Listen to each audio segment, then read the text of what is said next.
ابنائے Hormuz کی بندش کے بعد عالمی سطح پر ایک بحرانی کیفیت جو ہے وہ سامنے آ رہی ہے۔ تیل کی کم رسائی کی وجہ سے صنعتیں جو ہیں وہ مشکلات سے دوچار ہیں۔ پاکستان کی بات کی جائے تو پاکستان میں جو تیل پر چلنے والی صنعتیں ہیں وہاں پر شدید مشکلات اور دباؤ ہے۔ ماہرین سے ہم نے بات کی، ماہرین کا یہ کہنا ہے کہ اس وقت کراچی اور پنجاب میں جو صنعتیں کام کر رہی تھیں وہاں پر صورتحال یہ ہے کہ افرادی قوت جو ہے ان کو نکالا جا رہا ہے تاکہ اپنا خسارہ کم سے کم کیا جائے۔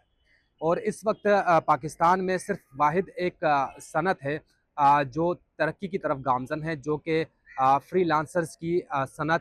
جو آئی ٹی سے ریلیٹڈ ہے، اور اس وقت اس کا کام جو نظر آ رہا ہے وہ دنیا بھر میں مانا جا رہا ہے، اور عالمی جو ادارے ہیں وہ یہ کہہ رہے ہیں کہ پاکستان اس وقت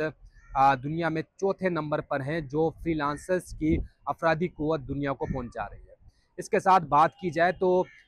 کپڑے کی جو صنعت ہے اس پہ پاکستان کا ایک نام تھا، لیکن وہ اس سے پہلے ہی کپاس کی کم پیداوار کے باعث نقصان سے دوچار تھا، لیکن اس وقت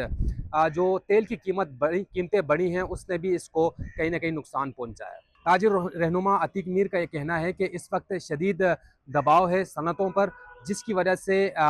صنعت کار جو ہیں وہ کوشش کر رہے ہیں کہ کم سے کم نقصان جھیلا جائے اور اپنی صنعتوں کو جو ہے وہ چلایا جائے، لیکن یہی صورتحال اگر برقرار رہی تو مستقبل میں دیکھنے میں آئے گا کہ صنعتوں کو بند کرنا پڑے گا، جس سے پاکستان کو شدید نقصان کا سامنا کرنا